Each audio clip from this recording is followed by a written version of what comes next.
এ মুমিন স্রষ্টাকে কেমনে চিনবারে ভাই আল্লাহ জানায়া দেয় ও পয়গম্বর ঈমানদারদেরকে বলো আমি আল্লাহকে কেমনে চিনবি তাফাক্কারু ফি খালকিল্লাহ ওয়ালা তাতাফাক্কারু ফিল্লাহ এ বান্দা আমি আল্লাহর সৃষ্টি নিয়ে গবেষণা করো আমি আল্লাহকে তুমি খুঁজে পাওয়া যাইবা বলি না সুবহানাল্লাহ। খাজা মুঈনুদ্দিন চিশতির নাম শুনছেন? নাম শুনছেন নি জীবনে? খাজা মুঈনুদ্দিন চিশতি রাহমাতুল্লাহি আলাইহি তিনি বলেন দুনিয়ার ইমানদার আমার আল্লাহকে কেমনে চিনবা জানো ভাই? আমার আল্লাহকে চিনতে হলে আল্লাহর সৃষ্টি নিয়ে গবেষণা করো। খাজা মুঈনুদ্দিন চিশতি রাহমাতুল্লাহি আলাইহি আসরের নামাজের পর আজমির শরীফের রাস্তা দিয়ে হাঁটতেছে, হাঁটতে হাঁটতে তাকাইয়া দেখে একটা আম গাছ দেখা যায়, আম গাছের মধ্যে পাকা পাকা আমগুলো ঝুলতেছে। হঠাৎ করে মুঈনুদ্দিন তাকায়া দেখেন একটা ময়না পাখি উড়াল দিয়া কোত্থেকে চলে এসেছে। ময়না পাখি আসিয়া পাকা আমের মধ্যে বসিয়া যায়। মুঈনুদ্দিন তাকায়া দেখেন ময়না পাখিটার সাথে সাথে পাকা আমের মধ্যে ঠোঁটটা ঢুকাইয়া দিল। মুঈনুদ্দিন তাকায়া দেখে ময়না পাখিটা ঠোঁটটা ঢুকাইছে, সাথে সাথে আবার বাহির করিয়া নিল। মুঈনুদ্দিন বলে আমি তাকায়া দেখলাম ঠোঁটটা বের করে সে আর ক্ষান্ত নয়, আকাশের মালিকের সাথে সে যেন গোপনে আলাপ করতেছে। বলিন আল্লাহু আকবার, আরো জোরে বলিন আল্লাহু আকবার। মুঈনুদ্দিন ডেকে বলে ও দয়ার মালিক আমি চিন্তা করলাম ময়না পাখিটা তো পাকা আমের রসটা চুষে চুষে পুরোটাই খেয়ে নিবে, কিন্তু সে পুরোটা খাই নাই, প্রবেশ করাইলো ঠোঁট আবার বাহির করে নিল, আবার তোমার সাথে কি জানি কথা বলে। ওরে আল্লাহ আমি মুঈনুদ্দিন তোমার থেকে জানতে চাই ময়না পাখি তোমার সাথে কি গোপনে আলাপ করে, তুমি আমাকে ময়না পাখির ভাষা বোঝার তৌফিক দিয়া দাও। বলি না সুবহানাল্লাহ। আল্লাহ জানায়া দেন মুঈনুদ্দিন আমি ময়না পাখির ভাষা বুঝার তৌফিক তোমাকে দিয়ে দিলাম। মুঈনুদ্দিন আবার দিলের কানটা লাগাইয়া শুনে ময়না পাখি ডেকে বলে ও দয়ার মালিক আমি তো তোমার ক্ষীণ একটা মজা আমের এত মজা পাইলাম, একটু মজা পাইয়া আমি ময়না চিন্তা করতেছি আল্লাহ তোমার একটা সৃষ্টির যদি এত মজা হয়, তুমি যেই স্রষ্টায় আমটাকে সৃষ্টি করলা এই আমের স্রষ্টাকে তার দিদারের কত জানি মজা। সুবহানাল্লাহ। আমি ময়না তোমার সৃষ্টির মজা পাবো না, আমি মাওলা তোমার দিদারের মজা পেতে চাই। আল্লাহু আকবার। খাজা মুঈনুদ্দিন বলে এরে দুনিয়ার উম্মত একটা ময়না পাখি আল্লাহর সৃষ্টি খেয়ে আল্লাহকে চিনে ফেললো। মুঈনুদ্দিন চিশতি রাহমাতুল্লাহি আলাইহি বলেন গভীর রাতে আমি কোরআন শরীফ নিয়ে তেলাওয়াত করতেছিলাম, হঠাৎ করে দেখি লাইটের আগুনে হাজার হাজার পোকা আসতেছে।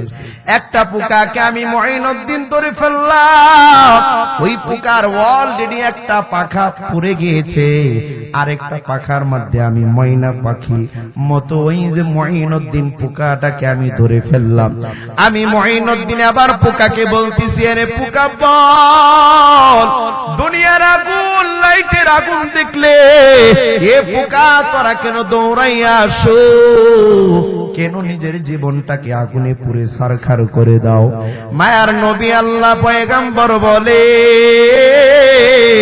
একটু তাকায়া দেখো মুঈনুদ্দিন আল্লাহর সৃষ্টি নিয়ে কেমন গবেষণা করতেছে, কেমন গবেষণা করে।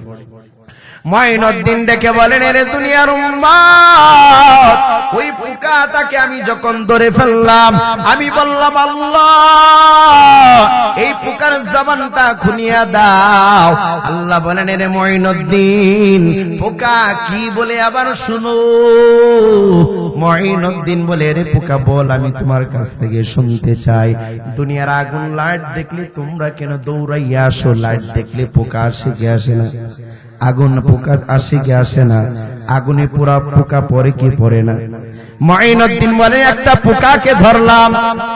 পোকা আবার দেখে বলে, এরে মঈনুদ্দিন, তুমি মনে করিয়েছো তুমি একাই আল্লাহর আশিক, তুমি মনে করো তুমি একাই আল্লাহর মারিফতে লুকাইয়া আছো। না, আমরা আল্লাহর ক্ষীণ পোকা একটা সৃষ্টি হতে পারি, তবে আল্লাহর এই দুনিয়ার আগুন দেখলে জাহান্নামের আগুনের কথা মনে পড়িয়া যায়। এই জন্য দুনিয়ার আগুন দেখলে যখন জাহান্নামের আগুনের কথা মনে পড়িয়া যায়, এই জন্য জাহান্নামের ভয়ে আল্লাহর আশিক হইয়া আমরা দুনিয়ার আগুনে নিজের জীবনটাকে আল্লাহর রাস্তায় কুরবানি করিয়া দিই। বলি আল্লাহু আকবার। পরিপূর্ণভাবে ইসলামে প্রবেশ করো মুসলমানদেরকে, ইমানদারদেরকে বলা হচ্ছে। এর অর্থ হলো, বান্দা তোমার দিন দুনিয়া, তোমার পরিবার, সমাজ, তোমার রাষ্ট্র, সব কিছু তোমার ইসলাম অনুযায়ী পরিচালিত করতে হবে। কথা বলেন ঠিক কিনা?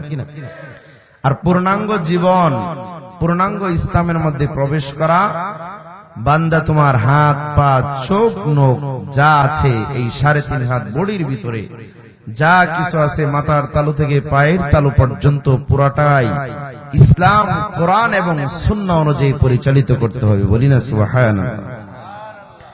এরপরে আল্লাহ বলেন, ওয়ালা তাত্তাবিউ খুতুওয়াতিশ শাইতান। ইসলামে প্রবেশ করেছো ভালো কথা, কিন্তু প্রবেশ করার পরে শয়তান তোমাকে ধোঁকা দিবে। ওয়ালা তাত্তাবিউ, অনুসরণ করবা না, খুতুওয়াতিশ শাইতান, শয়তানের পদাঙ্ক অনুসরণ করো না। কেন? ইন্নাহু লাকুম আদুউম মুবিন, নিশ্চয় এই শয়তান তোমাদের চরম শত্রু। আচ্ছা বলেন তো দেখি, যেই শয়তান আমাদেরকে জান্নাতে না নিয়ে জাহান্নামে নিবে, তাহলে এই শয়তান কি আমাদের বন্ধু হতে পারে নাকি শত্রু?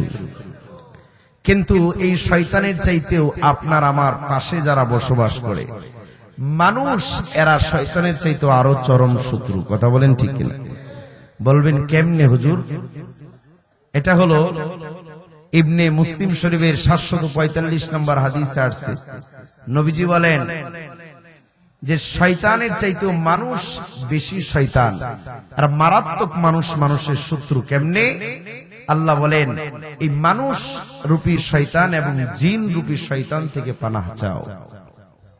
আল্লাহ কোরআনের সর্বশেষ আয়াতে বলেন, মিনাল জিন্নাতি ওয়ান নাস, মিনাল জিন্নাতি ওয়ান নাস, জিন জাতি এবং মানুষ রূপে শয়তান থেকে পানা চাও। পয়গম্বর মুসলিম শরীফের 745 নম্বর আয়াতের হাদিসের মধ্যে জানায়া দেয়, এই জিন রূপী শয়তান থেকে মানুষ রূপী শয়তান বড় মারাত্মক। কেমন মারাত্মক রে মুমিন? মুয়াজ্জিনের কণ্ঠের আওয়াজ, হাইয়া আলাস সালাহ, হাইয়া আলাল ফালাহ। এ মুমিন মুসলমান যারা মুসলমান দাবি করো, কল্যাণের দিকে আসো, কল্যাণের দিকে আসো। মুয়াজ্জিনের আযান শুনে কয়জন আর মসজিদে আসে? অনেকেই হোটেলের আড্ডায় সময় কাটায়, কৃষিকাজের আড্ডায় সময় কাটায়, ড্রাইভার তার গাড়িতে সময় কাটাইয়া দেয়, ব্যবসায়ী ভাই ব্যবসায়ী সময় কাটায়। হাতে গোনা 2-4 জন মানুষ মসজিদে মুয়াজ্জিনের ডাকে সাড়া দেয়, কিন্তু এরপরও যারা আসতে চায় এদেরকে অন্যরা ধোঁকা দেয়। অনেক ব্যবসায়ীর কথা হলো, হুজুর সারাদিন বসে থাকি, কাস্টমারের খবর নাই, কিন্তু যখনই ওযু করে মসজিদে যাবো, নিয়ত করছি হুজুর আজান দিছে, দেখি কাস্টমারের অভাব নাই। ঠিক কিনা? চার কেটলি শেষ, আর চা বানাবো না, এশারের নামাজে যাব। কিন্তু এক গ্রুপ আইসা বলে আবার চা বসাও, চা খাবো। যদি বলে নামাজ থেকে আসে, আর একটু পরে পড়িও নামাজ, মসজিদ যাওয়া দরকার নেই, ঘরে পড়ে নি। ধোকা দেয় কি দেয় না? বন্ধু বলে চলো নামাজে যাই, আরেক বন্ধু বলে চলো পার্কের আড্ডায় যাই। কেন নামাজ পড়বা? অমুক জায়গায় তো নাট্য মঞ্চ, নর্তকীরা গান গায়, চলো সেইখানে যাই। বন্ধু হইয়া বন্ধুকে ধোঁকা দেয়, পয়গম্বর জানায়া দেয় মুসলিম শরীফের 745 নম্বর হাদিসে, জিন রূপী শয়তান থেকে মানুষ রূপী শয়তান কেমন মারাত্মক। মায়ার নবী বলেন, ইজা আযানাল মুয়াজ্জিন আদবারা শাইতান ওয়ালাহু হুদার। মুয়াজ্জিন যখন আজান দেয়, জিন রূপী শয়তান দুনিয়াতে যত আছে, এরা আদবারা শয়তান এত দূরে দৌড়াইয়া যায়, পালাইতে থাকে, ওয়ালাহু হুদার, পালাইতে পালাইতে এত দ্রুত গতিতে দৌড়ায় যে তার পিছনের রাস্তা দিয়ে বাতাস বের হইতে থাকে। বলি না সুবহানাল্লাহ। মায়ার নবী বলেন, দুনিয়াতে মুয়াজ্জিনের আওয়াজ যত দূর পর্যন্ত যায়, শয়তান আর টিকতে পারে না। এর বাস্তব প্রমাণ আমি আপনাদেরকে বলি। মনে করি বিশেষ করে আপনারা যখন বাড়িতে আসেন, দেখবেন রাস্তার মোড়ে, বাড়ির পালানে সারাদিন কুকুর ঘেউ ঘেউ করে না, কিংবা শুনেন না, কিন্তু হুজুর যখন আজান দেয় তখন দেখি কুকুর হা হা করে চিল্লায়। আজানের সময় বেচারা এত কেন কান্না করে? মায়ার নবী আমার জানায়া দেয়, এই যে শয়তান দৌড়ায়, কই যাবে কোনো খবর নাই। দৌড়াইতে দৌড়াইতে তার দুষ্ট কুকুরকে পেয়ে যায়, কুকুরটা হা করে জিহ্বাটা বের করে রাখে, শয়তান আর জায়গা পায় না। কুকুরটা দৌড়াইয়া দৌড়াইয়া যখন যাইতে থাকে, আর কান্না করে, কই কেন কান্না করে? ওই যে মানুষ, ওই যে জিন রূপী শয়তান দৌড়াইয়া কোনো জায়গা নাই। উত্তর পাড়া যায় মুয়াজ্জিনের আওয়াজ, হাইয়া আলাস সালাহ। দক্ষিণ পাড়া যায় সেদিক থেকেও মুয়াজ্জিনের আওয়াজ, পূর্ব পাড়া যায় মুয়াজ্জিনের আওয়াজ, পশ্চিম পাড়ার দিকে যায় মুয়াজ্জিনের আওয়াজ। শয়তান আর কোনো জায়গা পাই না।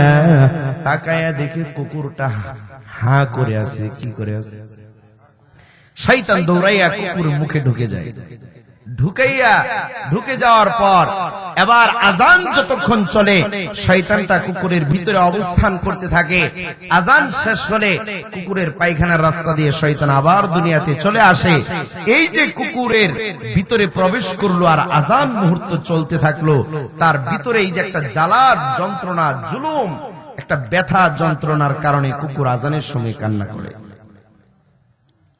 কিন্তু যেই মেসেজটা আপনাদেরকে দিতে চাচ্ছি, আমি বললাম জিন শয়তানের চাইতে মানুষ রূপী শয়তান আরো মারাত্মক। মুয়াজ্জিনের আজানে জিন পালায়া যায়, কুকুরের পেটে গিয়ে জায়গা নেই। জিন কেমন শয়তান, এত এত দুর্বল যে মানুষ রূপী শয়তান আরো শক্তিশালী। মুয়াজ্জিনের আজানে মুসলমানের কানে কোনো পর্দাই ফাটে না, মুসলমানের কোনো ইশারায় হুদিসে আসে না। সে নিজেকে মুসলমান দাবি করে, 5 ওয়াক্ত নামাজের আজান চলছে, কিন্তু তার ভিতরে কোনো অনুভূতি জাগ্রত হয় না। কথা বলেন ঠিক না? মানুষ রূপী শয়তান, শয়তান পালায়া যায়, কিন্তু মানুষ রূপী শয়তান এত শয়তানের শয়তান, এত মারাত্মক। জিন পালায়, কিন্তু মুয়াজ্জিনের আজান শুনে আর মুসলমান মসজিদে আসে না। কথা বলেন ঠিক কিনা? তুমি কেমন মুসলমান বলো, তুমি কেমন মুসলমান, তুমি কেমন মুসলমান, তুমি কেমন মুসলমান, তুমি কেমন মুসলমান। নামাজের সাথে নাই পরিচয়, মানো না কোরআন। কেমন মুসলমান, তুমি কেমন মুসলমান, কেমন মুসলমান, তুমি কেমন মুসলমান। ঠিক কিনা ভাইয়ারা আমার? আমি যেটা বলতে চাচ্ছি, দেখেন এই হাদিস থেকে আমরা যেটা বুঝলাম, এই জিন রূপী শয়তান থেকেও মানুষ রূপী শয়তান বড় মারাত্মক হয়ে গেল। আল্লাহ তাআলা যে আয়াতটা আমি আপনাদের সামনে তেলাওয়াত করছি, আমি সামনের দিকে যাচ্ছি, সময় খুবই সংক্ষিপ্ত। আয়াতে কারিমার ব্যাখ্যার দিকে আমি চলে যাচ্ছি। এর উপরে একটা শানে নজুল মূল একটা কথা বলে আমি আপনাদের থেকে বিদায় নিব। আল্লাহ তাআলা বলেন, এবার একটু আসেন আমি একটু ব্যাখ্যায় চলে যাই। আল্লাহ বলেন, ইয়া আইয়ুহাল্লাযীনা আমানু, হে ঈমানদার। ঈমানদার কাহাকে বলে? খুব সংক্ষেপে বলতেছি, ঈমানদার কাহাকে বলে? বান্দা তুমি যা কিছু দেখো নাই, যা কিছু শুনো নাই, যা কিছু জানো নাই, সচক্ষে যা কিছু দেখো আর না দেখো, সৃষ্টিকর্তা একজন, তিনি কে? এই বিশ্বাস রাখতে হবে। কথা বলেন ঠিক কিনা? এর মহতিপুরের মুসলমানের দল আল্লাহ জানায় দেয় ঈমানদার কারা। ঈমানদার তারাই। বান্দা একটু আকাশের দিকে তাকাও, জমিনের দিকে তাকাও, পাহাড় পর্বতের দিকে বান্দা তুমি একটু তাকাইয়া দেখো, নদ নদী পশু পাখির দিকে তাকাও, এগুলো নিয়ে একটা গবেষণা করো আর চিন্তা করো। এগুলো এমনিতে হয় নাই, বানানোর একজন আছে। মুজাহিদের পরিচয় দিয়ে বলো তিনি কে? আল্লাহ জানায় দেয়, ইন্না ফি খালকিস সামাওয়াতি ওয়াল আরদ ওয়া ইখতিলাফিল লাইলি ওয়ান নাহার।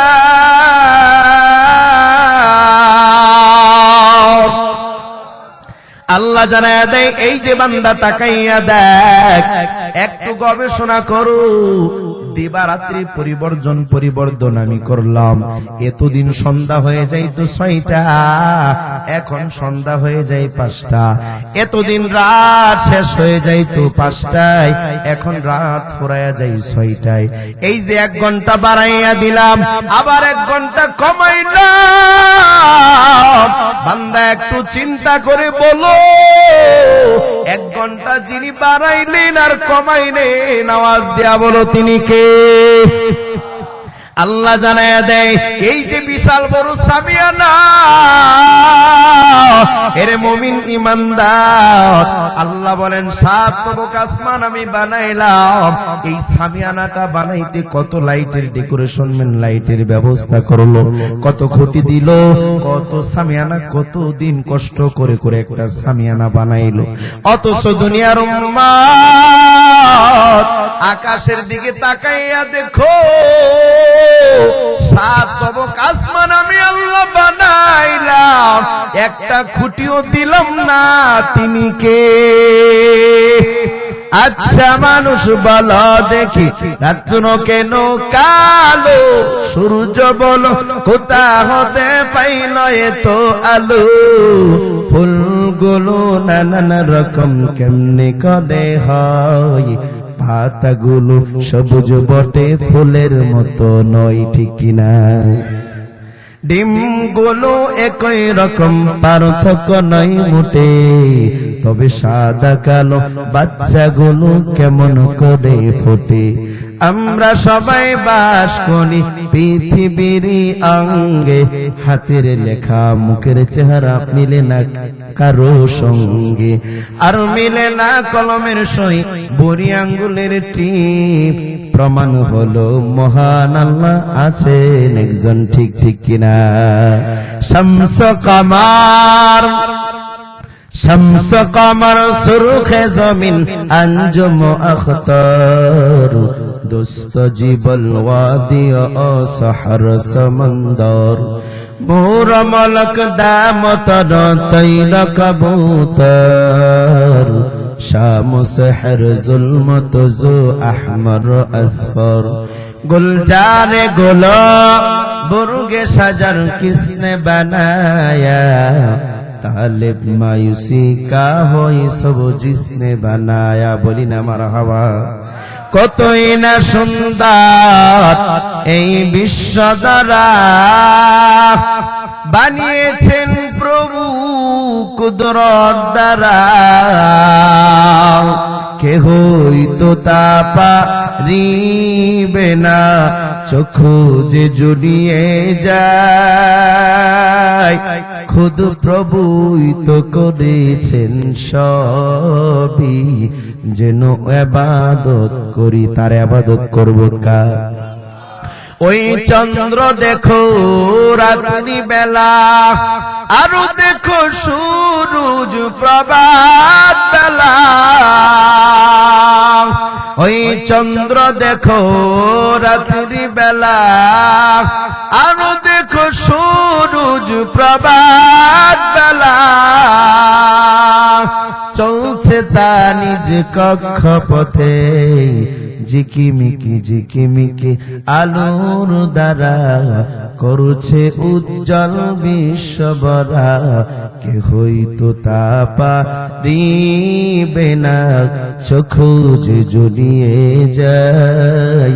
খুদ প্রভুই তো করেছেন সবই, যেন ইবাদত করি, তার ইবাদত করব কার? এরে দুনিয়ার উম্মত, ইবাদত করতে হলে স্রষ্টাকে চিনা দরকার আছে না নাই? এ মুমিন, স্রষ্টাকে কেমনে চিনবারে ভাই? আল্লাহ জানায়া দেয়, ও পয়গম্বর, ইমানদারদেরকে বলো আমি আল্লাহকে কেমনে চিনবি? তাফাক্কারু ফি খালকিল্লাহ ওয়ালা তাতাফাক্কারু ফিল্লাহ। এ বান্দা, আমি আল্লাহর সৃষ্টি নিয়ে গবেষণা করো, আমি আল্লাহকে তুমি খুঁজে পাওয়া যাইবা। বলি না সুবহানাল্লাহ। খাজা মুঈনুদ্দিন চিশতির নাম শুনছেন?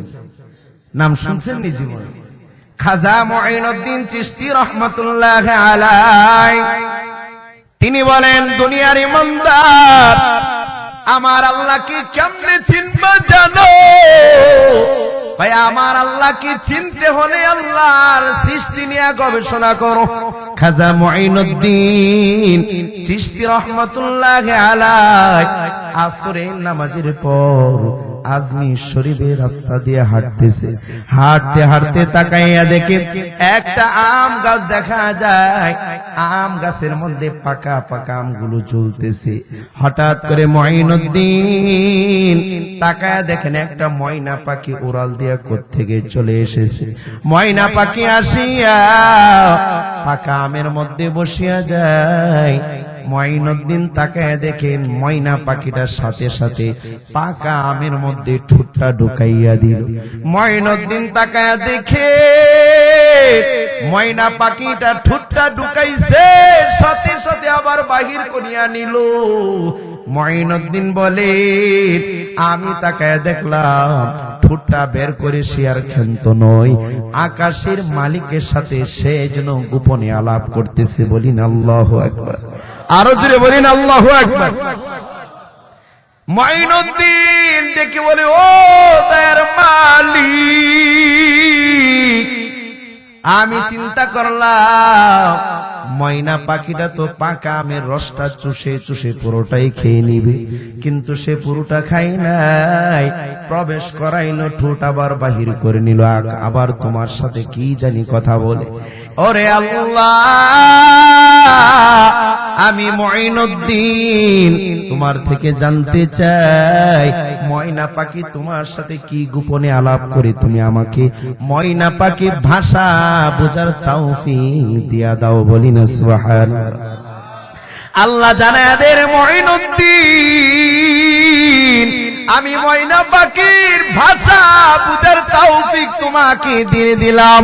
মুঈনুদ্দিন আবার দিলের কানটা লাগাইয়া শুনে ময়না পাখি ডেকে বলে, ও দয়ার মালিক, আমি তো তোমার ক্ষীণ একটা মজা, আমের এত মজা পাইলাম, একটু মজা পাইয়া আমি ময়না চিন্তা করতেছি, আল্লাহ তোমার একটা সৃষ্টির যদি এত মজা হয়, তুমি যেই স্রষ্টায় আমটাকে সৃষ্টি করলা, এই আমের স্রষ্টাকে তার দিদারের কত জানি মজা। সুবহানাল্লাহ। আমি ময়না তোমার সৃষ্টির মজা পাবো না, আমি মাওলা তোমার দিদারের মজা পেতে চাই। আল্লাহু আকবার। খাজা মুঈনুদ্দিন বলে, এরে দুনিয়ার উম্মত, একটা ময়না পাখি আল্লাহর সৃষ্টি খেয়ে আল্লাহকে চিনে ফেললো। মুঈনুদ্দিন চিশতি রহমাতুল্লাহ আলাইহি বলেন, গভীর রাতে আমি কোরআন শরীফ নিয়ে তেলাওয়াত করতেছিলাম, হঠাৎ করে দেখি লাইটের আগুনে হাজার হাজার পোকা আসতেছে। একটা পোকাকে আমি মঈনুদ্দিন ধরে ফেললাম, ওই পোকার অলরেডি একটা পাখা পুড়ে গিয়েছে, আরেকটা পাখার মধ্যে আমি ময়না পাখি মতো ওই যে মঈনুদ্দিন পোকাটাকে আমি ধরে ফেললাম। আমি মঈনুদ্দিন আবার পোকাকে বলতেছি, আরে পোকা বল, দুনিয়ার আগুন লাইটের আগুন দেখলে এ পোকা তোরা কেন দৌড়াইয়া আসো, কেন নিজের জীবনটাকে আগুনে পুড়ে ছারখার করে দাও? মায়ার নবী আল্লাহ পয়গম্বর বলে, একটু তাকায়া দেখো মঈনুদ্দিন আল্লাহর সৃষ্টি নিয়ে কেমন গবেষণা করতেছে, কেমন গবেষণা করে। মঈনুদ্দিন ডেকে বলেন, এরে দুনিয়ার উম্মত, ওই পোকাটাকে আমি যখন ধরে ফেললাম, আমি বললাম আল্লাহ এই পোকার জবানটা খুনিয়া দাও। আল্লাহ বলেন, এরে মঈনুদ্দিন পোকা কি বলে আবার শুনো। মঈনুদ্দিন বলে, এরে পোকা বল, আমি তোমার কাছ থেকে শুনতে চাই, দুনিয়ার আগুন লাইট দেখলে তোমরা কেন দৌড়াইয়া আসো? লাইট দেখলে পোকা আসে কি আসে না? আগুন পোকা আসে কি আসে না? আগুনে পুরা পোকা পড়ে কি পড়ে না? মঈনুদ্দিন বলে, একটা পোকাকে ধরলাম, পোকা আবার দেখে বলে, রে মঈনুদ্দিন তুমি মনে করিয়েছো তুমি একাই আল্লাহর আশিক, তুমি মনে করো তুমি একাই আল্লাহর মারিফতে লুকাইয়া আছো না। আমরা আল্লাহর ক্ষীণ পোকা একটা সৃষ্টি হতে পারি, তবে আল্লাহর এই দুনিয়ার আগুন দেখলে জাহান্নামের আগুনের কথা মনে পড়িয়া যায়। এই জন্য দুনিয়ার আগুন দেখলে যখন জাহান্নামের আগুনের কথা মনে পড়িয়া যায়, এই জন্য জাহান্নামের ভয়ে আল্লাহর আশিক হইয়া আমরা দুনিয়ার আগুনে নিজের জীবনটাকে আল্লাহর রাস্তায় কুরবানি করিয়া দিই। বলি আল্লাহু আকবার, আরো জোরে বলেন আল্লাহু আকবার। জাহান্নামের আগুন মাবুদ বুনা, জাহান্নামের আগুন মাবুদ সইতে পারবো না। দুনিয়াতে নৌকা দাইয়া আখেরে কাদাইও না। বলি না আমিন। আজরাইল যেদিন ধরা দিবে, কোন উজার না চলিবে, প্রাণ পাখি ওরে যাবে, প্রাণ পাখি ওরে যাবে, রাখতে পারবো না। দুনিয়াতে নৌকা দাইয়া আখেরে কাদাইও না। বলি না আমি। ভাইরা আমার, খাজা মঈনুদ্দিন চিশতি বলেন, একটা ময়না পাখি আল্লাহকে চিনে ফেললো, একটা পোকা আল্লাহর আশিক হয়ে নিজের জীবনকে আগুনে কুরবান করে দেয়। আর মুসলমান হয়ে তুমি নিজেকে মুসলমান দাবি করো, অথচ একদিনও জাহান্নামের ভয়ে চোখ দিয়ে 2 ফোঁটা পানি বের হয় নাই। কথা বলেন ঠিক কিনা? ভাইরা আমার, কেমন মুসলমান হইলাম? এবার আসেন যে আয়াতটা আমি তেলাওয়াত করলাম, সূরাতুল বাকারার 208 নম্বর আয়াতে কারিমা তেলাওয়াত করেছি। এই আয়াতের ছোট একটা প্রেক্ষাপট আছে, খুব সংক্ষেপে আপনাদেরকে শোনাই। এই আয়াতটা যেই কারণে আল্লাহ আমাদের উপর নাজিল করলেন, মায়ার নবীর উপর নাজিল করলেন, পয়গম্বর জানায়া দেয় এই আয়াতটা কখন নাজিল হইল তোমরা জানো? আমি যখন মক্কা থেকে মদিনায় হিজরতের জন্য চলছিলাম। বলি না সুবহানাল্লাহ। মক্কা থেকে মদিনায় নবী যখন হিজরতের পথে চললেন, সাথী ছিলেন সাহাবী আবু বকর। তখন 11 মাইল পথ পাড়ি দিয়ে যাচ্ছেন মক্কা থেকে মদিনায়। কিছু দূর যাওয়ার পর সাহাবায়ে কেরাম তাকে দেখলেন মদিনার আনসাররা নবীজির জন্য এত পাগল নবীজিকে আগাইয়া রিসিপশন করার জন্য 4 কিলোমিটার আগে আগায় দাঁড়ায়ছিল। বলি না সুবহানাল্লাহ। মদিনা থেকে 4 কিলোমিটার আগে আয়েশা দাঁড়ায় রয়েছে, নবীজিকে তারা আগে স্বাগত জানাবে। বলি না সুবহানাল্লাহ। সেই মদিনায় যাওয়া দরকার আছে না? মক্কা মদিনায় যাওয়ার দরকার আছে তো ইনশাআল্লাহ।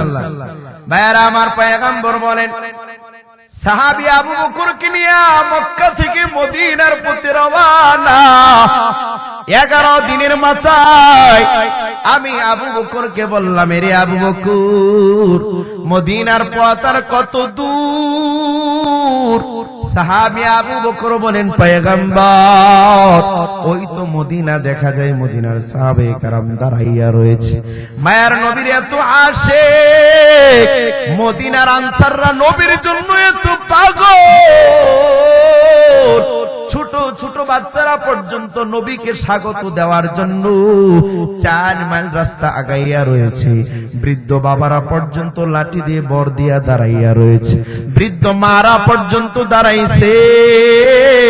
কেউ গাছের আগায়, কেউ খেজুর গাছের আগায় দাঁড়াইছে, কেউ উহুদ পাহাড়ের আগায় দাঁড়ায় রয়েছে, যেন আগে ভাগে মায়ার নবীকে তারা দেখতে পারে। বলি না আল্লাহু আকবার।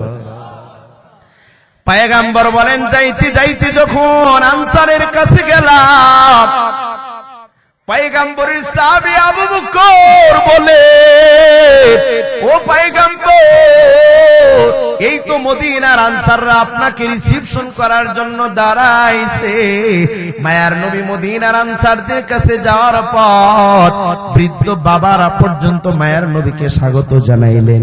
ছোট ছোট বাচ্চারা ডেকে বলে, পয়গম্বর, আমার বৃদ্ধ বাবা মক্কার বড় সাহিত্যিক, তিনি আজকে আসতে পারে না।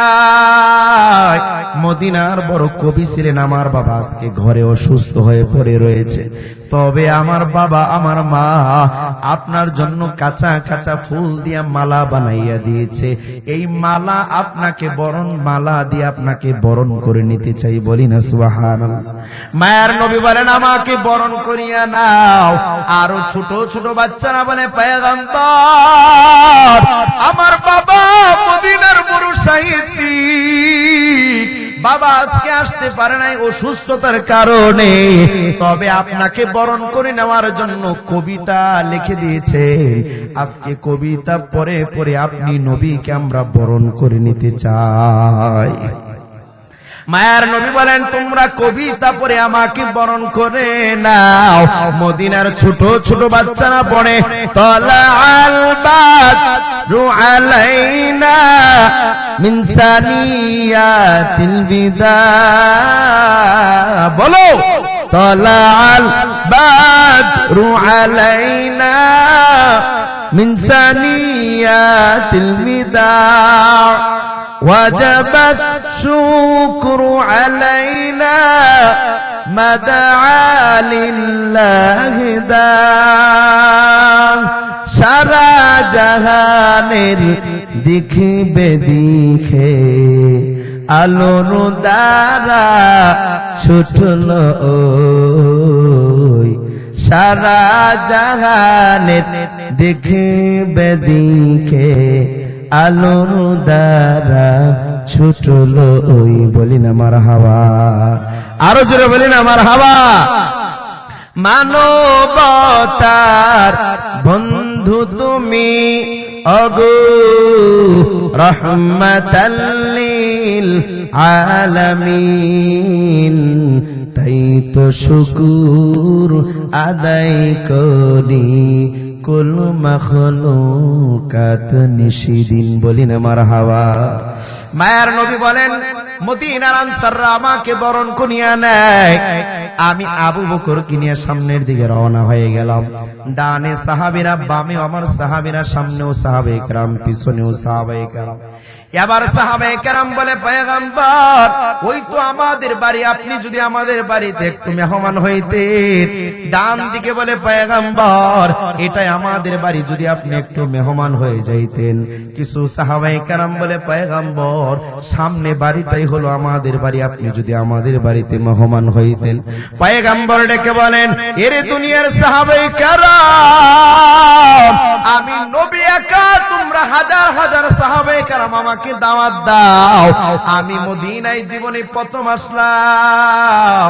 এই সাহাবায়ে কেরাম বলো আমি কার দাওয়াত গ্রহণ করব, কারটা গ্রহণ করব, আর কাকে মনে কষ্ট দিব? না না না, আমি তো একটা বিব্রতকর অবস্থায় পড়ে গেলাম।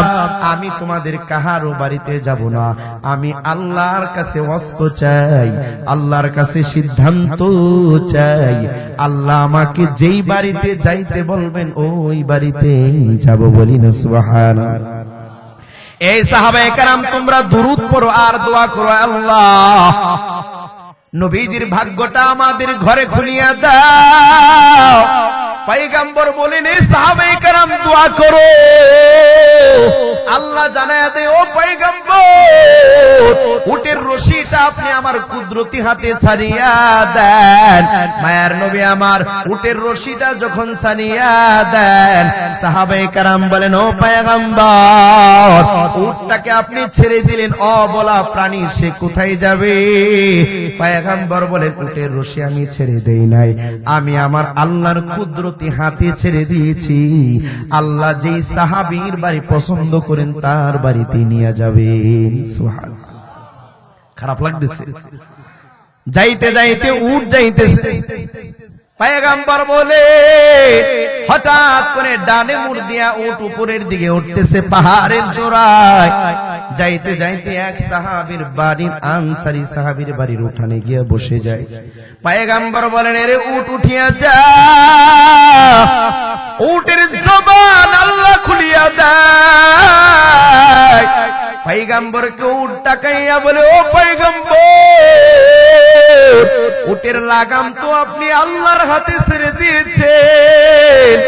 আমি উট এখানে আমার ইচ্ছায় আসি নাই, আমার আল্লাহ হুকুম দিয়েছেন বিদায় আমি এখানে বসলাম। আল্লাহু আকবার। মদিনা যাইতে পারলাম না, মদিনা দেখতে পারলাম না। ঠিক কিনা? মদিনা যাওয়ার ইচ্ছা কার কার আছে? দুইটা হাত তুলে দিই। নারে তাকবীর। দিন ইসলাম, দিন ইসলাম। মদিনা যাইতে পারলাম না, মদিনা দেখতে পারলাম না। মদিনা যাইতে পারলাম না, মদিনা দেখতে পারলাম না। আমি অসহায় তাই এত দূরে রয়, শুধু সালাম জানাই। মদিনা যাইতে পারলাম না, মদিনা দেখতে পারলাম না। মদিনা যাইতে পারলাম না। মদিনা নাম কত সুন্দর,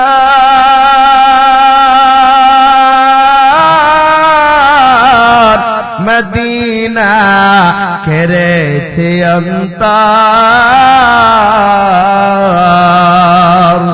মদিনা নাম কত সুন্দর, মদিনা কেড়েছে অন্তর। সেই মদিনার পথের দুলি আমি, সেই মদিনার পথের দুলি আমি মাখতে পারলাম না। মদিনা যাইতে পারলাম না, মদিনা দেখতে পারলাম না। মদিনা যাইতে পারলাম না, মদিনা দেখতে পারলাম না। মদিনা নাম কত মধু,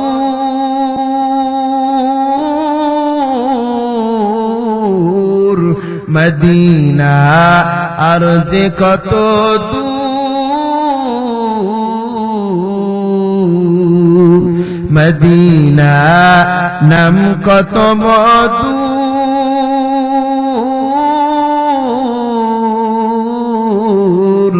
মদিনা আর যে কত দূর পাখির নেই ডানা থাকলে পাখির নেই ডানা থাকলে যেতাম মদিনা মদিনা যাইতে পারলাম না মদিনা দেখতে পারলাম না আল্লাহ মদিনার সাহাবী মদিনার সফরকে আল্লাহ কবুল করুন বলেন আমিন আর জোরে বলেন না আমিন ভাইরা আমার মদিনার পয়গম্বর যখন মদিনাতে চলে গেলেন পাহাড়ের উপরে মনে আছে তো পাহাড়ের উপরে চলে গেলেন হঠাৎ করে উট বসে গেল নবীজি আর বুঝতে বাকি নেই এটাই হলো সেই আল্লাহর ওয়ার্ডার আল্লাহর ইশারায় বাড়িতে আমাকে অবস্থান করতে হবে তখন নবীজি বললেন সাহাবী কে আছো আনসার তোমার বাড়িতে মদিনার নবী মক্কার মদিনার রাসূল মক্কার নবী তোমার বাড়িতে এসে উপস্থিত হয়ে গিয়েছে কে আছো এই বাড়ির মালিক তুমি দৌড়াইয়া আসো দেখা যায় সেই বাড়ির মালিক ছিলেন সাহাবী আবু আইয়ুব আনসারী রাদিয়াল্লাহু তাআলা বলি না সুবহানাল্লাহ আবু আইয়ুব আনসারী দৌড়াইয়া আসলেন নবীর সাথে মুলাকাত হলো নবীজি বলেন আবু আইয়ুব আনসারী আমি মক্কা থেকে শুনেছি তুমি অনেক ধনী মানুষ তোমার ভাগ্য বড় ভালো কত সাহাবায়ে কেরাম শত শত হাজার হাজার সাহাবায়ে কেরাম 4 কিলোমিটার আগাইয়া আমাকে নেওয়ার জন্য অপেক্ষায় ছিল কিন্তু তাদের ভাগ্য হয় নাই আজকে তারা 4 দিন 11 দিন যাবত অপেক্ষায় ছিল তাদের পেটে ক্ষুধা তুমি তাদের জন্য রান্না বান্নার ব্যবস্থা করো খাবারের ব্যবস্থা করো বলি না সুবহানাল্লাহ পয়গম্বরের ওয়ার্ডার পাওয়ার পর আবু আইয়ুব আনসারী রাদিয়াল্লাহু তাআলা রান্নার ডেকসি বসাইয়া দেয় উট জবাই করে ফেললেন রুটি বানাইতে শুরু করলেন ডেকসিতে রান্না শুরু করিয়া দেয় আবু আইয়ুব আনসারীর বাড়িতে রান্না যখন শুরু হইয়া যায় আগুনের ধোঁয়া উপরের দিকে ওঠে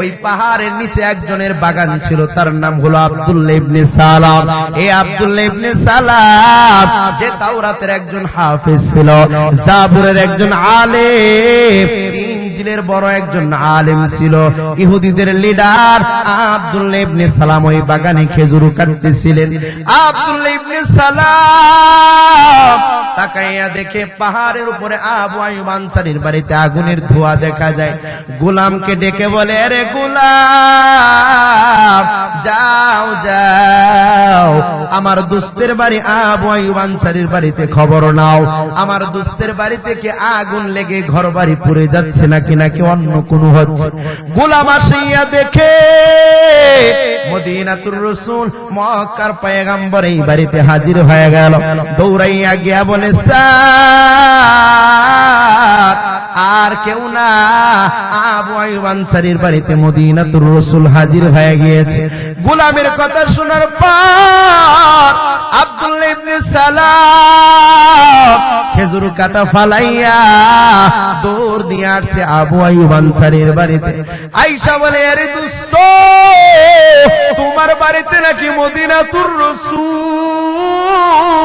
ও আবু আইয়ুব আনসারী আমি আব্দুল্লাহ ইবনে সালামকে নবীর সাথে মুলাকাতের ব্যবস্থা করে দাও আব্দুল্লাহ ইবনে সালাম এই কথা বলার পর আবু আইয়ুব আনসারী বলে আরে দোস্ত আব্দুল্লাহ ইবনে সালাম তুমি তো কোনো সাধারণ মানুষ না তুমি হইলা ইহুদিদের পণ্ডিত ইহুদিদের লিডার তাওরাতের আলেম তোমাকে তো নবীর সাথে নবীর পারমিশন ছাড়া মুলাকাত সাক্ষাৎ করানো যাবে না সুবহানাল্লাহ পয়গম্বর এই কথা ঘর থেকে আওয়াজ শুনলে আর ডেকে বলেন আবু আইয়ুব আনসারী আমি মক্কা থেকে আব্দুল্লাহ ইবনে সালামের কথা শুনলাম অতএব কারণে এই আব্দুল্লাহ ইবনে সালাম আমি নবীর সাথে সাক্ষাৎ করতে পারমিশন লাগবে না সুবহানাল্লাহ আব্দুল্লাহ ইবনে সালাম নবীর সামনে আসলেন।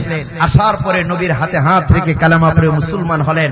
আর আব্দুল্লাহ ইবনে সালাম নবীজিকে তিনটা প্রশ্ন করলেন। আওয়াজ দিয়ে বলেন কয়টা? আরো জোরে বলেন কয়টা?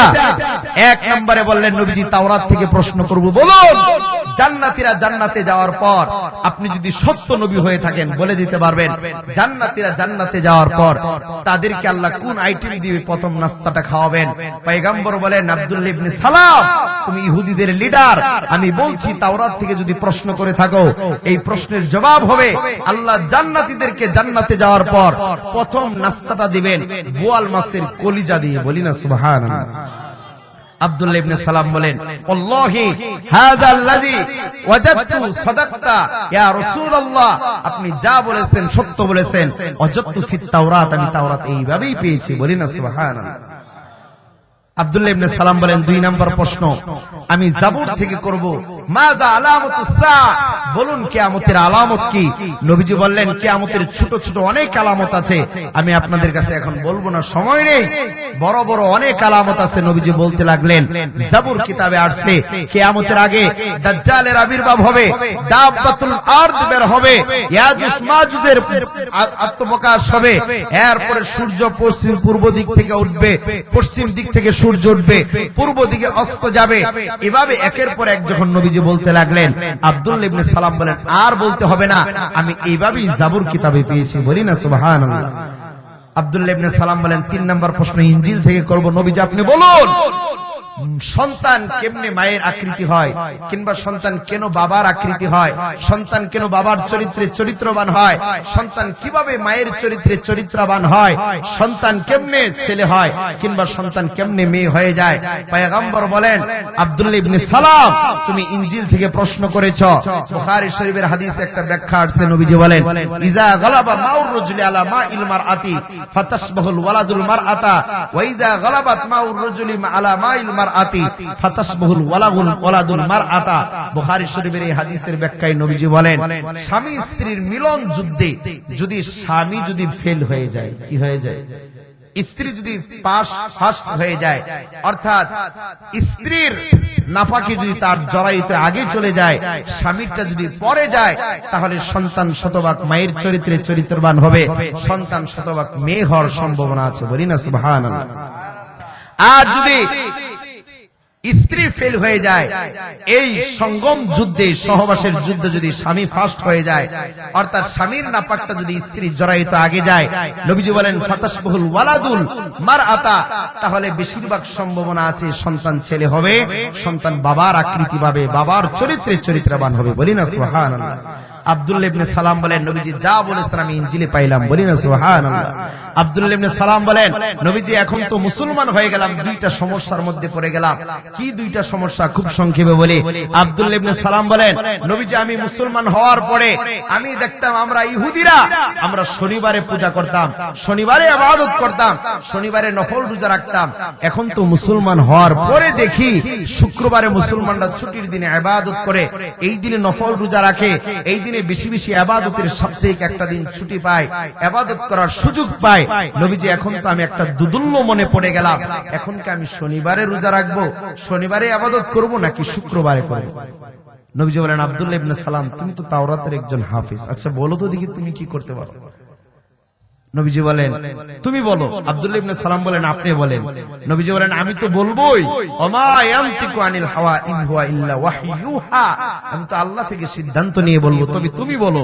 আব্দুল্লাহ ইবনে সালাম বলেন, ও পয়গম্বর, এতদিন ইহুদি ধর্মে শনিবারে ইবাদত করতাম, শনিবারে নফল রোজা রাখতাম, এখন থেকে মুসলমান হওয়ার পর শুক্রবারে ইবাদত করা লাগবে, শুক্রবারের সুযোগ হলে নফল রোজা রাখতে হবে।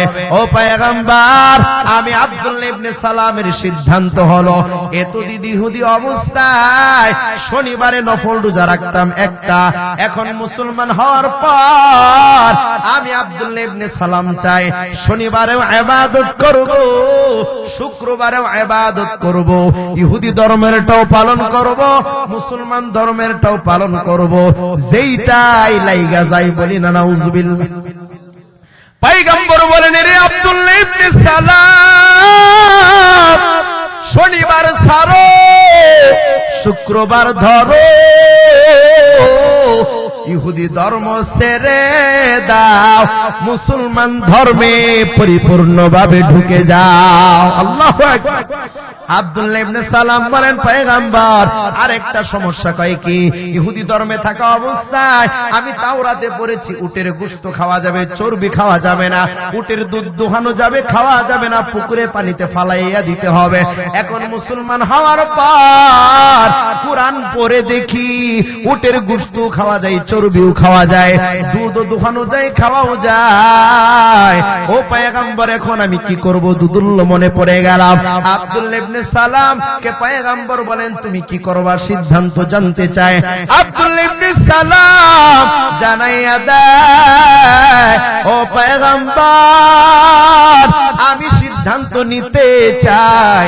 সারা জীবন আমি উটের গোশত খাইলাম, চর্বি খাই নাই, দুধ দুহাইলাম, খাই নাই।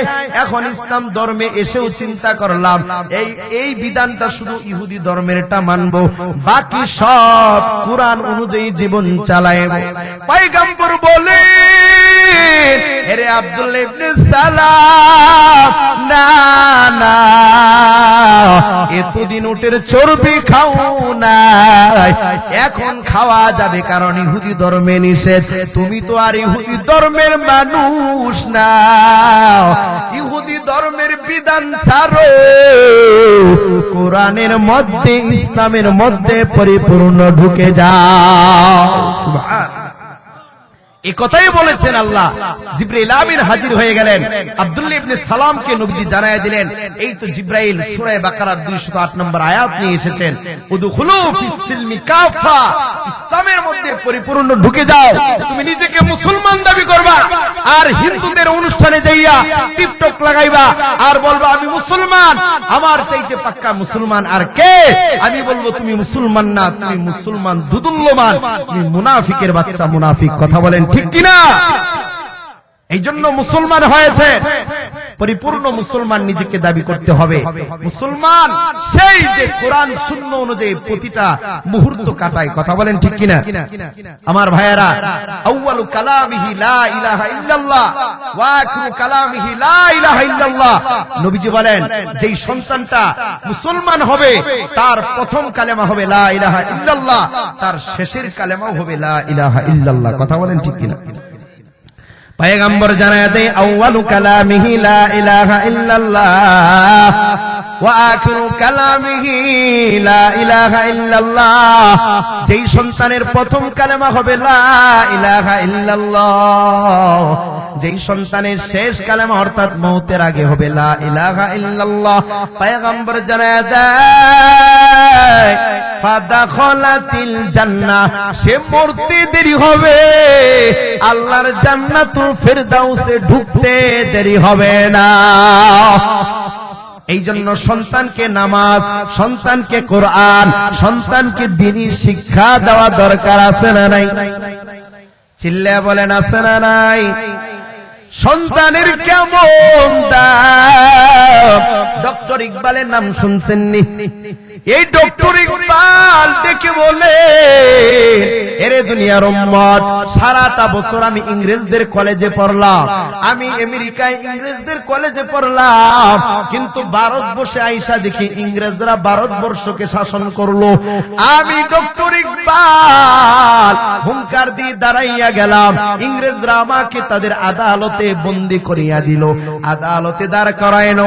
আমি ডক্টর ইকবাল হুঙ্কার দিলাম, এর বেঈমানের দল, আমার জীবনের দেহের ভিতরে এক বিন্দু রক্ত থাকতে তোমরা ভারতবর্ষকে শাসন করতে পারবে না।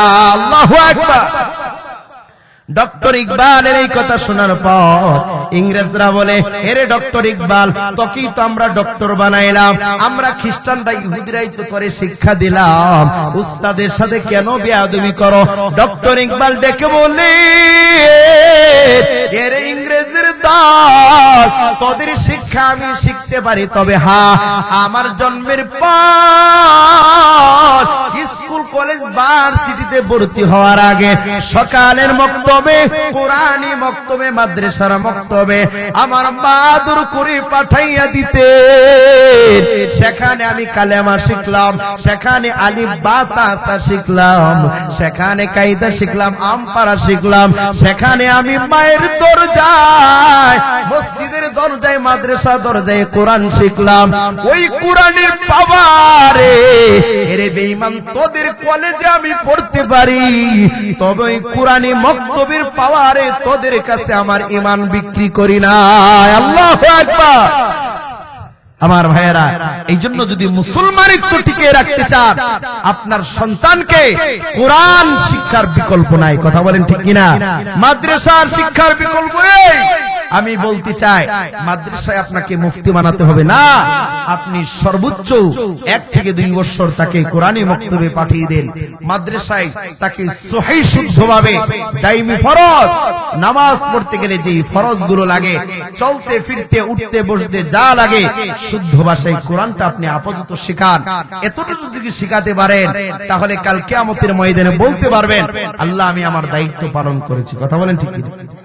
আর যদি না করেন, সন্তান যদি জাহান্নামে যায়, কিতাবুল জুহুদের 486 নম্বর হাদিসে নবীজি বলেন, ইন্নাল ওয়ালিদা মাসউলুন ওয়া আন্নী মাসউলুন আনিল ওয়ালিদ ওয়া ইন্নাল ওয়ালিদা মাসউলুন আনিল ওয়ালাদ।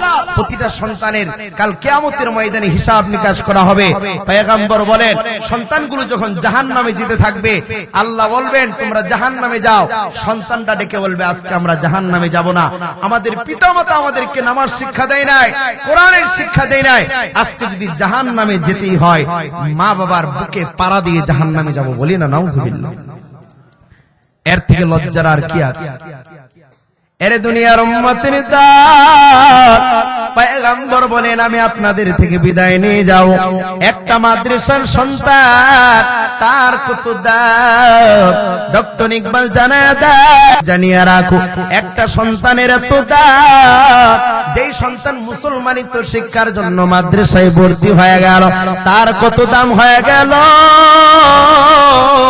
ওই যে গজনী মাহমুদ গজনী রহমতুল্লাহ আলাইহি, সুলতান মাহমুদ গজনবী রহমতুল্লাহ আলাইহি, বর্তমান আফগানিস্তান একটা শহর আছে না, একটা দেশ আছে তো, এই আফগানিস্তানের এক সময়কার বাদশা ছিলেন সুলতান মাহমুদ গজনবী রহমতুল্লাহ আলাইহি।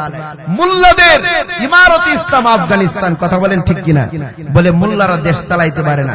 আজকে মুল্লাদের দেশ দেখেন আফগানিস্তান, যেই দেশের একটা ডলারের দাম হলো সারা পৃথিবীর কোন দেশের ওই ডলারের মূল্য হতে পারে না, বলি না সুবহানাল্লাহ। সবচেয়ে আফগানিস্তানের ডলারের মূল্য এখন বেশি হয়ে গিয়েছে। ইমারত ইসলাম, দুনিয়াতে যদি কোরআন কায়েম হয়, কোরআনের সংসদ প্রতিষ্ঠা হয়, ওই দেশে ওই জমিনে আল্লাহর কুদরতি খুদাই মদদ তৈরি হয়ে যায়, বলি না সুবহানাল্লাহ।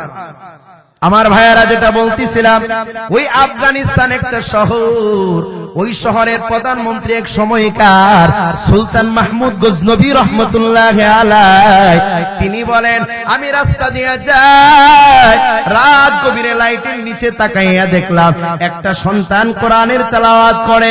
আমি ডেকে বললাম, এর মাদ্রাসার সন্তান, বলো বাবা গো, তুমি কেন এই লাইটের নিচে রাত গভীরে লেখাপড়া করো? সন্তান এতিম ডেকে বলে, ও সুলতান মাহমুদ গজনবী, আমি বড় এতিম, আমার মায়ের টাকা নাই, বাবারও টাকা নাই, বহু দূর থেকে আপনার শহরে পৌরসভার লাইটের নিচে এসে আমি রাত গভীরে কোরআন তেলাওয়াত করতেছি। ও সুলতান মাহমুদ গজনবী, আমি যদি ফজরের টাইমে উস্তাদের কাছে সবক না দিই, তাহলে আমাকে পিঠা খাইতে হবে। সন্তান এই কথা বলার পর সুলতান মাহমুদ গজনবী রহমতুল্লাহ আলাইহি ওই এতিম সন্তানটাকে তার রাজপ্রাসাদে নিয়ে গেলেন। নিয়া বলেন, এর সন্তান, তোমার বাবা আছে বড় গরিব, তবে আমি সুলতান মাহমুদ গজনবীর বড় আশা, আমার জীবনে 2টা আশা। কয়টা আশা? আরো জোরে বলেন কয়টা? হাত নাড়ায় বলেন কয়টা? কয়টা? 2 হাত নাড়ায় কয়টা? আফগানিস্তানের সরকারের বাদশার আশা কয়টা? সুলতান মাহমুদ গজনবী বলে দুইটা মনের বড় আশা এখনো আমার পূরণ হয় না। এর এতিম ও বাবা জান, হয়তোবা তোমার বাবার টাকা নাই, আজকে টাকার অভাবে কেরোসিন কিনতে পারো না, এই লাইটের নিচে তুমি লেখাপড়া করো। তবে রে সন্তান, আমি আজকে তোমাকে সুলতান মাহমুদ গজনবী 1 বছরের লেখাপড়ার খরচ আমি সুলতান মাহমুদ তোমাকে দিয়ে দিলাম।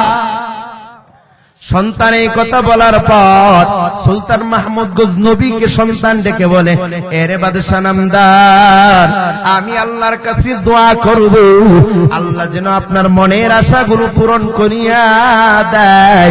সন্তান এবার রাস্তা দিয়া যায়, মাদ্রাসায় যাইয়া রাত গভীরে 2টা হাত তুলে মুনাজাতে যাই নামাজে দোয়া করে, আয় আল্লাহ, কোরআনের মোহাব্বতে আমি সন্তান গরিবের পাশে যে দাঁড়াইছে, ও পয়গম্বর, তুমি বাদশার মনের আশা পূরণ করে দাও। বাদশার আশা কয়টা? চিল্লা বলেন কয়টা? বাদশা ডেকে বলে, আমার আশা ছিল 2টা, তোর মধ্যে একটা আশা ছিল আমি সারা জীবন তাসবিহ পড়তাম, ঘুমের আগে দুরূদ পড়তাম, আর আশা রাখতাম আল্লাহ ঘুমের ঘরে যেন মায়ার নবীর মুলাকাত আমার হয়ে যায়, নবীকে যেন আমি স্বপ্নে দেখতে পাই। বলি না সুবহানাল্লাহ। পাইলে নিরালাই গো নবী, পাইলে নিরালাই, বলি পাইলে নিরালাই গো নবী, পাইলে নিরালাই, পাইলে নিরালাই গো নবী, পাইলে নিরালাই। 2 কদমে চুমু খাবো, চরণ ধুলি মাখবো গায়, 2 কদমে চুমু খাবো, চরণ ধুলি মাখবো গায়, পাইলে নিরালাই গো নবী, পাইলে নিরালাই। নবীকে সবাই নিরালে পাইতে চাইতো ইনশাআল্লাহ, চাইতো ইনশাআল্লাহ। সুলতান মাহমুদ গজনবী বলেন, জীবনের একটা আশা ছিল আমি যেন দুনিয়াতে নবীকে স্বপ্নে দেখি, কিন্তু যেই দিন যেই রাত্রে আমি এই সন্তান এতিমকে, এই অসহায় মাদ্রাসার গরিবকে আমি তার পাশে দাঁড়াইলাম, দান খয়রাত করলাম, এই প্রতিষ্ঠানের সহযোগিতা করলাম, ওই দিন রাত্রি আমি আমার মায়ার নবীর সাথে মুলাকাত হয়ে গেল। বলি না সুবহানাল্লাহ।